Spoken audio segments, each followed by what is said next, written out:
پھر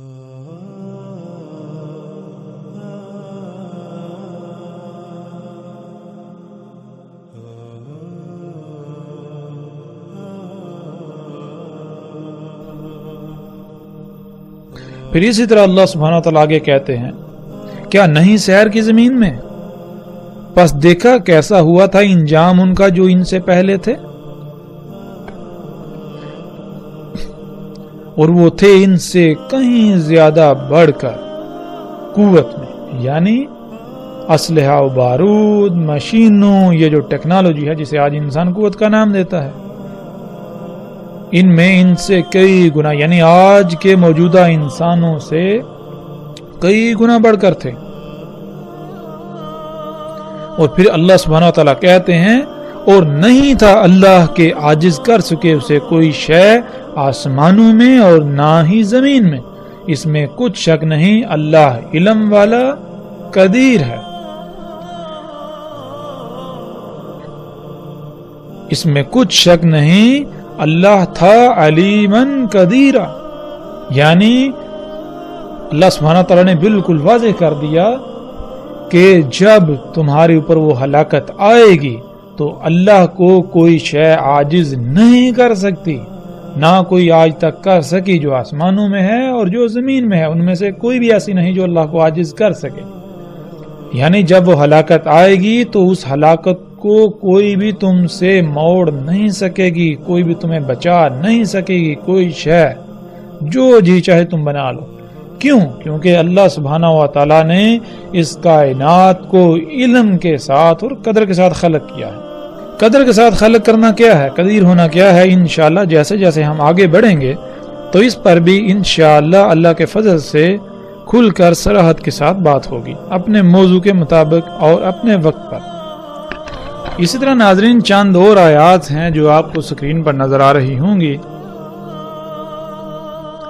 اور ان تمام آیات کو جب سامنے رکھیں تو اللہ سبحانہ و تعالیٰ نے بالکل واضح کر دیا کہ تمام کے تمام رسول جو بھیجے بینات کے ساتھ، انہوں نے ہر امت کو اس سے ڈرایا جو کچھ وہ کر رہے تھے۔ وہ کیا کر رہے تھے؟ وہ ایسی ایسی تخلیقات کر رہے تھے، ایسی ایسی ایجادات کر رہے تھے جن کو وہ آسائشوں، سہولتوں، آسانیوں اور ترقی کا نام دیتے تھے، اور اسی ترقی کو، اسی آسائشوں، سہولتوں کا جنہیں وہ نام دیتے تھے، اسی سے تمام کے تمام رسولوں نے آ کر ڈرایا۔ انہوں نے آ کے بتایا کہ یہ جسے تم ترقی، آسائشیں، سہولتوں کا نام دیتے ہو، یہ ترقی نہیں ہے، یہ فساد ہے۔ جیسا کہ پیچھے بہت تفصیل کے ساتھ گزر چکا، اللہ سبحانہ وتعالی نے کہا کہ اللہ نے ہر شے کو حق کے ساتھ خلق کیا۔ حق کے ساتھ خلق کرنا کیا ہے یہ ہم پر واضح ہو چکا۔ تو وہ تمام کی تمام قومیں اس کا کفر کر رہی تھی، اور آج جب ہم دیکھیں تو بالکل وہی انہی قوموں کے نقش قدم پر چلتے ہوئے آج بھی انسان بالکل وہی سب کر رہے ہیں۔ انشاءاللہ ہم جیسے جیسے آگے بڑھیں گے ایک ایک قوم کے اوپر بہت تفصیل سے بات کریں گے، لیکن وہ آگے جا کر جب موقع آئے گا، ہر قوم کے اوپر جتنی قومیں ہلاک ہوئیں، کیوں ہوئیں، ہر چیز کے اوپر ہر لحاظ سے مزید کھول کھول کر بات کریں گے۔ لیکن اب ہم بڑھتے ہیں آگے۔ گزشتہ آیات میں ناظرین آپ نے دیکھا کہ اللہ سبحانہ و تعالیٰ نے بار بار زمین میں گھومنے پھرنے، سیر کا ذکر کیا، اور بار بار یہ سوال کیا کہ کیا تم نے نہیں دیکھا، کیا تم نے نہیں دیکھا، کیا نہیں دیکھا؟ یعنی پہلی قوموں کا انجام کیا ہوا وہ نہیں تم نے دیکھا، تم نے ان کے آثار نہیں دیکھے۔ ان کے آثار میں اللہ سبحانہ تعالیٰ نے کہا کہ آیات ہیں، یہ یقین کے لیے آیات ہیں، نصیحت ہے، سبق ہے، کن کے لیے؟ جو غور و فکر کرنے والے ہیں، جو نصیحت پکڑنے والے ہیں۔ تو اب ناظرین ہمارے اوپر فرض ہے کہ ہم زمین میں گھومیں پھریں، زمین میں سیر کریں، پہلی قوموں کے جو آثار ہیں ان کو دیکھیں۔ اور آج جس دور میں ہم موجود ہیں، آج کے دور میں زمین میں سیر کرنا، زمین میں گھومنا پھرنا، پہلی قوموں کے آثار دیکھنا اتنا آسان ہو چکا ہے کہ شاید ہی کوئی اور کام اتنا آسان ہو۔ آپ اپنے گھر میں، اپنے گھر کے اپنے ہی کمرے میں، اپنے ہی کمرے کے نرم گرم بستر پر بیٹھے ہوئے اپنے سامنے رکھے ہوئے کمپیوٹر، موبائل میں بہت آسانی سے سیر کر سکتے ہیں۔ تو اب ہم ناظرین سیر کرتے ہیں زمین کی اور دیکھتے ہیں پہلی قوموں کے آثار کو۔ وہ کون سے آثار ہیں جنہیں اللہ سبحانہ و تعالیٰ نے بار بار دیکھنے کا کہا اور ان سے عبرت حاصل کرنے کا کہا؟ وہ کون سے آثار ہیں پہلی قوموں کے جن کو دیکھ کر ہمیں یہ اندازہ ہوگا کہ ان قوموں کے پاس کیا تھا؟ وہ کیا شے تھی جس کے دجل کا وہ شکار ہو گئے؟ وہ کیا شے تھی جس کی وجہ سے وہ یہ کہتے تھے کہ ہمیں کوئی زوال نہیں، دنیا کی کوئی طاقت ہمارا کچھ نہیں بگاڑ سکتی؟ وہ کیا شے تھی جس وجہ سے وہ رسولوں کی تکذیب کر دیتے تھے؟ وہ اللہ کی آیات کے خلاف نکل پڑتے تھے، وہ اللہ کی کائنات میں فساد کرتے تھے۔ وہ کون سی شے تھی؟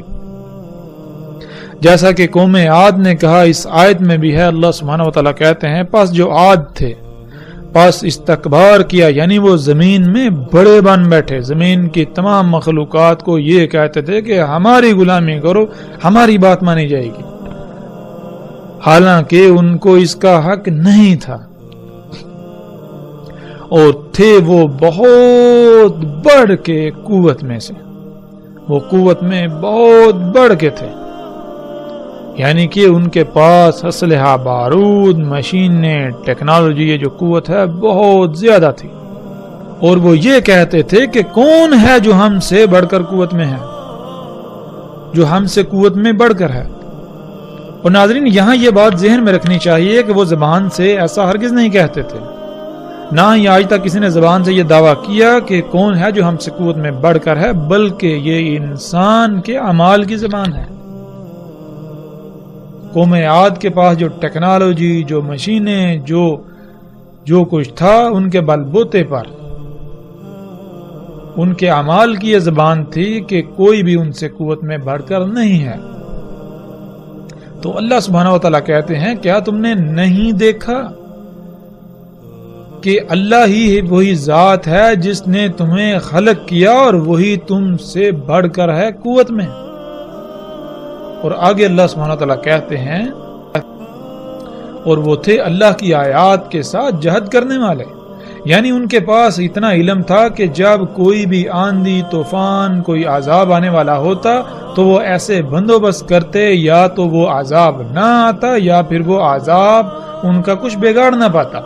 جس کی وجہ سے وہ سمجھتے تھے کہ ان سے بڑھ کر کوئی قوت میں نہیں ہے، جیسے آج امریکہ اور مغرب سمجھتے ہیں کہ دنیا میں کوئی بھی ان سے طاقت میں بڑھ کر نہیں۔ لیکن اس کے باوجود کوئی بھی ایسی تباہی جنہیں قدرتی آفات کہتے ہیں، ان کے آگے یہ لوگ بے بس ہیں، اور اگر آج ان کو ایسے وسائل حاصل ہو جائیں کہ ایسی آفات بھی ان کا کچھ بگاڑ نہ پائیں تو ذرا تصور کریں کہ ان کا دعویٰ کیا ہوگا۔ یہ یہی سمجھیں گے کہ کائنات میں اگر کوئی رب ہے تو یہی ہے، ان کے علاوہ اور کوئی نہیں، اور کوئی نہیں ان کا کچھ بگاڑ سکتا۔ یعنی کہ اگر کوئی تباہی آ رہی ہے، کوئی زلزلہ آ رہا ہے، تو اگر ان کے پاس یہ قوت ہے یہ پہلے ہی اس کو روک دیں تو ظاہر ہے ان کا دعویٰ تو یہی ہوگا۔ بالکل یہی دعویٰ قوم عاد کا تھا اور جو باقی قومیں تھیں، لیکن ان کے ساتھ کیا ہوا؟ اللہ سبحانہ و تعالیٰ نے ہر لحاظ سے سب کچھ کھول کر واضح کر دیا۔ اب ہمارے اوپر فرض یہ ہے کہ ہم زمین کی سیر کریں اور جانیں وہ کون سے آثار ہیں جن کا بار بار قرآن میں اللہ سبحانہ و تعالیٰ نے ذکر کیا، اور ان سے ہمیں یہ اندازہ ہو، یہ ادراک ہو کہ پہلی قوموں کے پاس کیا تھا، وہ کون سی شے تھی جس کے دجل کا وہ قومیں شکار ہو گئیں اور تباہی و ہلاکت نے انہیں آ گھیرا، وہ کون سی شے تھی جس سے تمام کے تمام نبیوں نے ان کو ڈرایا کہ یہ دجال ہے، حالانکہ تم اسے مسیحا سمجھتے ہو، یہ مسیحا نہیں ہے، یہ دجال ہے۔ تو ناظرین آپ سکرین پر ان اینٹوں کو دیکھ سکتے ہیں، یہ اینٹیں آج دنیا کے مختلف علاقوں میں دریافت ہوئی ہیں جو کہ زمین تلے دبی ہوئی تھی، ان اینٹوں میں سے ایک ایک اینٹ کا وزن اور اس کی لمبائی اور چوڑائی کا جب انسان کو علم ہوتا ہے تو اس کے رونگٹے کھڑے ہو جاتے ہیں۔ اسکرین پر نظر آنے والی ان اینٹوں کی لمبائی تقریباً 60 فٹ، ان کی چوڑائی اور موٹائی 12 سے 20 فٹ کے درمیان، اور ایک اینٹ کا وزن تقریباً کم سے کم 1200 ٹن ہے، جس کے بارے میں تصور کرنے سے بھی انسان کے رونگٹے کھڑے ہو جاتے ہیں۔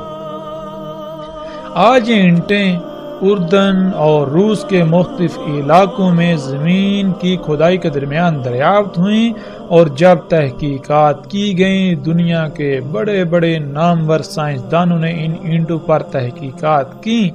تو پتہ چلا یہ اینٹیں آج سے 5000 سال پہلے کی ہیں، اور ان کے دبنے کی وجہ ایک بہت بڑا عظیم سیلاب تھا،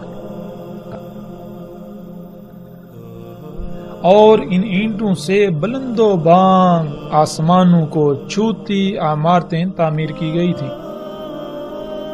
اور ناظرین، آج ایسی اینٹیں بنانا اور ایسی اینٹ کو اٹھانے کا انسان تصور بھی نہیں کر سکتا، اس کے باوجود کہ انسان آج بڑے بڑے دعوے کرتا ہے کہ وہ قوت میں بہت بڑھ کر ہے، اس کے بعد اس کے پاس بڑی بڑی مشینیں۔ آج انسان کے پاس جتنی بھی مشینیں ہیں ان کئی مشینوں کو جمع کرنے سے بھی ان اینٹوں کو اٹھانا اور اٹھا کر کسی مقام پر رکھنا یا ان سے کسی دیوار کی تعمیر کرنا انسان کے خواب و خیال سے بھی باہر ہے۔ تو ناظرین، ہم غور کریں کہ وہ کون سی شے تھی جس شے سے ان انسانوں نے یہ اتنی بڑی بڑی اینٹیں بنائیں، اور وہ کون سی شے تھی جس سے اتنی بڑی بڑی اینٹوں کو اٹھا کر ان سے عمارتیں تعمیر کی گئیں۔ ان اینٹوں میں غور و فکر کرنے سے رائے برابر بھی شک نہیں رہتا جو قرآن میں اللہ سبحانہ وتعالی نے کہا کہ تم پہلی قوموں کے 10% کو بھی نہ پہنچے اور نہ پہنچ سکتے ہو۔ تو ناظرین، آج ہم جو مشینیں دیکھتے ہیں یہ بڑی بڑی غیر معمولی قوت کی حامل مشینیں، یہ ان قوموں کا 10% بھی نہیں ہے۔ یہی وہ مشینیں تھیں جن کے دجل کا وہ لوگ شکار ہو گئے، یہی وہ ایجادات تھیں انسان کے اپنے ہی ہاتھوں سے کی ہوئی جن کے دجل کا وہ شکار ہو گئے، اور وہ سمجھتا تھا کہ یہ تو سہولتیں ہیں، یہ تو مسیحا ہے،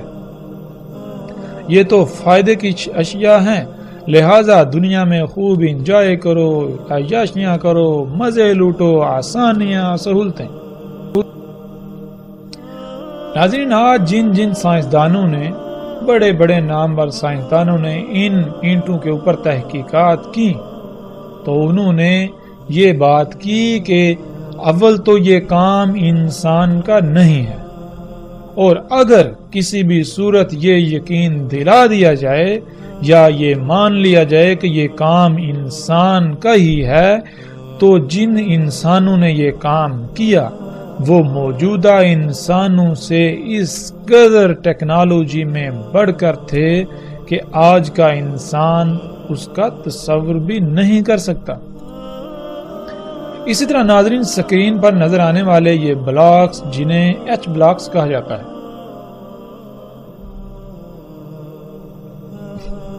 ان کی تصاویر آپ دیکھ رہے ہیں،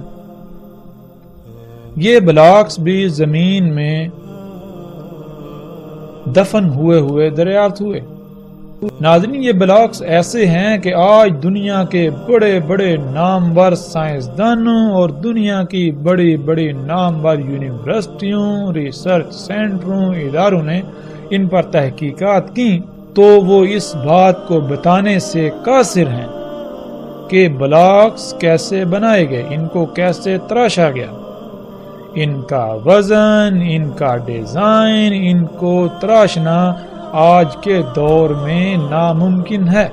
ان بلاکس کو اتنی صفائی کے ساتھ اور ریاضی کے پیچیدہ ترین اصولوں کے تحت کیسے تراشا گیا؟ ان بلاکس کو ان نظر آنے والے ڈیزائنز میں کس طرح کاٹا گیا؟ ان تمام سوالات کے جوابات دینے سے آج دنیا کے بڑے بڑے سائنسدان قاصر ہیں۔ وہ بالکل ایسے ہیں گویا کہ ان کے منہ میں زبان ہی نہ ہو۔ اور پھر وہی بات، وہ یہی کہتے نظر آتے ہیں کہ اول تو یہ کام انسان کا نہیں ہے، کیونکہ ریاضی کے اتنے پیچیدہ ترین اصولوں قوانین کی بنیاد پر ان بلاکس کو تراشنا اور جن ڈیزائنوں میں یہ بلاکس تراشے گئے یہ ناممکن ہے۔ اور اگر یہ یقین دلا دیا جائے یا یہ مان لیا جائے کہ یہ حقیقتاً انسانوں کا کام ہے، تو جن انسانوں نے یہ کام کیا، جن انسانوں نے یہ بلاکس تراشے، وہ آج موجودہ انسانوں سے نہ صرف ٹیکنالوجی میں انتہائی غیر معمولی حد تک آگے تھے، بڑھ کر تھے، بلکہ وہ انتہائی غیر معمولی ذہانت رکھنے والے تھے۔ اور آج کا انسان ان کا مقابلہ کرنے کا تصور بھی نہیں کر سکتا۔ پھر اسی طرح ناظرین، جو تصاویر ابھی آپ سکرین پر دیکھ رہے ہیں، یہ خطہ ہند میں ملک پاکستان کے صوبہ سندھ کی ہیں، جنہیں دنیا موہنجو داڑو اور ہڑپا کے نام سے جانتی ہے۔ ناظرین، بہت عرصہ تک یہ تباہ شدہ شہروں کے کھنڈرات دنیا کی توجہ کا مرکز بنے رہے۔ بڑے بڑے نامور سائنسدانوں نے ان کے اوپر تحقیقات کی، دنیا کی یونیورسٹیوں کی بڑی بڑی نامور ٹیموں نے ان پر تحقیقات کی، لیکن وہ کسی نتیجے پر پہنچنے سے قاصر رہے۔ اور پھر دوسری جنگ عظیم میں امریکہ نے جب جاپان کے 2 شہروں پر ایٹمی بم پھینکے اور اس کے بعد صنعتی انقلاب کے نام سے فساد دن بدن بڑھتا رہا، اور آج جب انسان کو مزید غیر معمولی فزکس، کیمسٹری اور ریاضی کے قوانین پر عبور حاصل ہوا، تو سائنسدانوں نے ایک بار پھر ان کھنڈرات پر تحقیقات کی۔ جب تحقیقات کی تو پتہ چلا کہ ان علاقوں کی مٹی میں بالکل وہی ریڈیشنز پائی جاتی ہیں جو ریڈیشنز ان جگہوں پر پائی جاتی ہیں، ان جگہوں کی ان اشیاء میں پائی جاتی ہیں جہاں پر 1945 میں امریکہ نے ایٹم بم پھینکے تھے، یعنی ہیروشیما اور ناگاساکی۔ ہیروشیما اور ناگاساکی میں جہاں پر امریکہ نے ایٹم بم گرائے، ان جگہوں کی مٹی، پتھروں اور مختلف اشیاء میں جو ریڈیشنز پائی جاتی ہیں، بالکل وہی ریڈیشنز ان مقامات پر پائی جاتی ہیں۔ یعنی نتیجہ کیا نکلا؟ نتیجہ یہ نکلا کہ رائے برابر بھی یہ شک نہ رہا کہ یہ تہذیبیں ایٹم بم کی وجہ سے تباہ ہوئیں۔ پھر جیسے جیسے مزید تحقیقات کی گئیں تو پتہ چلا یہ انتہائی جدید ترین شہر تھے، انتہائی وسائل کے حامل شہر، اور یہ شہر ایٹمی بم کے حملے میں تباہ ہوئے، بالکل اسی طرح جس طرح جاپان کے شہر ہیروشیما اور ناگاساکی تباہ ہوئے۔ اور جب ہم قرآن میں دیکھیں تو اللہ سبحانہ و تعالیٰ کیا کہتے ہیں؟ اللہ سبحانہ و تعالیٰ حیران کن یہ بات کرتے ہیں۔ اللہ سبحانہ و تعالیٰ کہتے ہیں کذبت ثمود و عاد بالقاریہ، تکذیب کی تھی قوم عاد اور قوم ثمود نے القاریہ سے۔ القاریہ کسے کہتے ہیں؟ جب ہم القاریہ کو جاننا چاہیں، اور قرآن میں القاریہ پر پوری ایک سورت موجود ہے جس کا نام بھی القاریہ ہے۔ جب ہم سورہ القاریہ میں غور و فکر کریں تو اللہ سبحانہ و تعالیٰ نے سورہ القاریہ میں القاریہ کا بالکل وہی منظرنامہ کھینچا، وہی نقشہ کھینچا جو ایک ایٹم بم کے پھٹنے سے وقوع پذیر ہوتا ہے، ظہور پذیر ہوتا ہے۔ تو آج انہوں نے خود ہی یہ تصدیق کر دی، یعنی کہ آج کے انسان نے خود ہی یہ تصدیق کر دی کہ یہ تہذیبیں ایٹم بم سے تباہ ہوئیں، جس سے یہ ثابت ہوتا ہے کہ ایٹم بم صرف موجودہ انسانوں کے پاس ہی نہیں بلکہ ان سے کئی صدیاں پہلے بھی انسان یہ سب بنا چکا تھا۔ ناظرین، قوم عاد جو ایک ایٹمی عالمی جنگ کا شکار ہوئی، اس کے آثار آج ہم پوری دنیا میں بکھرے پڑے دیکھ سکتے ہیں۔ انتہائی عجیب و غریب جدید ترین عمارتیں جو کھنڈرات کی شکل میں ایسے پڑی ہوئی ہیں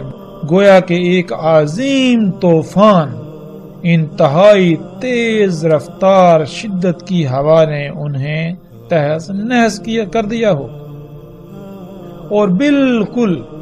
جب ایٹم بم پھٹتا ہے تو بالکل ایسا ہی طوفان پیدا ہوتا ہے جس کا اللہ سبحانہ و تعالیٰ نے قرآن میں ذکر کیا، اور ایٹم بم سے پیدا ہونے والی لہروں میں جو آواز پائی جاتی ہے وہ بھی بالکل وہی آواز ہے جس کا اللہ سبحانہ و تعالیٰ نے قرآن میں ذکر کیا، ریحن سرسرن۔ یعنی کہ اگر آپ یوٹیوب پر جائیں یا اگر آپ ان لوگوں سے پوچھیں جنہوں نے ایٹمی بم کے تجربات کیے اور جو لہریں جو ہوا اس سے پیدا ہوئی اس میں کیسی آواز پائی جاتی ہے، تو آپ کو بتائیں گے بالکل وہی آواز جو عربی لہجے میں ان الفاظ کو ادا کرنے سے آواز پیدا ہوتی ہے۔ یعنی اللہ سبحانہ و تعالیٰ نے قرآن میں آج سے کئی صدیاں پہلے 14 صدیاں پہلے قرآن میں اتنے بڑے بڑے عجیب و غریب راز رکھ دیے، لیکن اپنے آپ کو مسلمان کہلانے والے، اپنے آپ کو علماء کہلانے والے ان لوگوں کے محتاج ہیں جن کو یہ اپنی زبان سے کافر و مشرک کہتے ہیں۔ جب وہ کوئی تحقیق کرتے ہیں، کوئی ریسرچ کرتے ہیں، کسی راز سے پردہ اٹھاتے ہیں تو اس وقت تو کہا جاتا ہے کہ یہ تو آج سے 14 صدیاں پہلے قرآن میں اللہ نے بیان کر دیا، لیکن سوال یہ پیدا ہوتا ہے کہ جب اللہ سبحانہ و تعالیٰ نے قرآن میں 14 صدیاں پہلے بیان کر دیا تو آپ کو پہلے نظر کیوں نہیں آیا؟ آپ کو اس وقت ہی نظر کیوں آیا جب جن کو آپ کافر و مشرکین کہتے ہیں وہ سامنے لے کر آئے؟ پھر ناظرین، جب ہم تاریخ کی کتابوں کا مطالعہ کریں تو ہمیں سنسکرت میں ایک تاریخی کتاب جو کہ ہند کے مشرکین کے ہاں انتہائی مقدس مقام رکھتی ہے، جس کا نام مہابھارتا ہے، اس میں دیکھیں تو اس میں ایسی تحریریں موجود ہیں جس میں یہ لکھا ہے کہ اس خطے پر یعنی موہنجو داڑو اور ہڑپا اس علاقے کا ذکر کرتے ہوئے، اس علاقے کے خد و حال بیان کرتے ہوئے یہ کہا گیا کہ اس خطے پر تسلط جمانے کی غرض سے دنیا کی کچھ طاقتیں آپس میں لڑ رہی تھی، اور وجہ کیا تھی؟ وجہ یہ تھی اس خطے میں زیر زمین قدرتی وسائل تھے، یعنی زیر زمین ایسی اشیاء تھیں جو انتہائی قیمتی تھی، جن کی وجہ سے، جن کے حصول کے لیے دنیا کی کچھ طاقتیں یعنی دنیا کی 3 طاقتیں آپس میں لڑ رہی تھیں، اور تینوں میں سے ہر ایک کا یہی لالچ تھا، ہر ایک کا یہی مقصد تھا کہ وہ غالب آ جائے اور یہ وسائل اس کی ملکیت میں چلے جائیں، اور یوں وہ پوری دنیا پر اپنا تسلط قائم کر لے۔ بالکل ویسا ہی نقشہ جیسا کہ آج امریکہ، روس اور چین وغیرہ کی سرپرستی میں دنیا 3 حصوں میں تقسیم ہو کر خام تیل کے نام پر یا قدرتی وسائل کے نام پر شام و عراق کو اپنا مرکز بنائے ہوئے لڑ رہی ہے۔ پھر مہابھارت اور ملنے والی تحریروں میں جو تحریر ہے وہ یہ کہ ان شہروں کے باسیوں کو 7 دنوں میں شہروں کو خالی کرنے کی مہلت دی گئی، اور 7 دن بعد دنیا میں ایک عالمی جنگ کسی صورت پیدا ہو گئی۔ یہاں ایسے ہتھیاروں سے حملہ کیا گیا جو خودکار اڑتے ہوئے، یعنی میزائل، جن کے پھٹنے سے یہاں ایسی سفید آگ ظاہر ہوئی جو سورج سے 1000 گنا زیادہ گرم اور زیادہ روشن تھی۔ جہاں وہ ہتھیار پھٹے وہاں سب کچھ حرارت کی وجہ سے پگھل گیا اور یہ شہر زمین تلے دب گئے۔ قرآن میں اللہ سبحانہ وتعالی نے واضح صراحت کے ساتھ بتا دیا کہ یہ قوم عاد تھی جو القاریہ سے تباہ ہوئی۔ القاریہ یعنی عالمی ایٹمی جنگ۔ یہ دنیا میں اپنے انہی قدرتی وسائل سے بنائی جانے والی ٹیکنالوجی کی وجہ سے قوت میں اپنا کوئی ثانی نہ رکھتی تھی، اور یہ اس قوم کا دعویٰ تھا کہ کوئی بھی اس سے قوت سے بڑھ کر نہیں ہے۔ اور قوم سمود جن کے ہاتھوں قوم عاد تباہ ہوئی، جیسے آج دنیا میں قدرتی وسائل یعنی اللہ کے غیب کی تکذیب کی خاطر لڑائی جاری ہے، اس وقت بھی ایسا ہی تھا جیسے آج امریکہ کے مد مقابل کوئی نہیں، اسی طرح قوم عاد کے مد مقابل بھی کوئی نہیں تھا، اور جیسے آج روس امریکہ کے مد مقابل سر اٹھا رہا ہے اور سر اٹھا چکا ہے،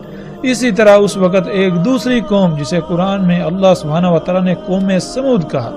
وہ تھی جس نے سر اٹھایا اور قوم عاد کی ہلاکت کا سبب بنی۔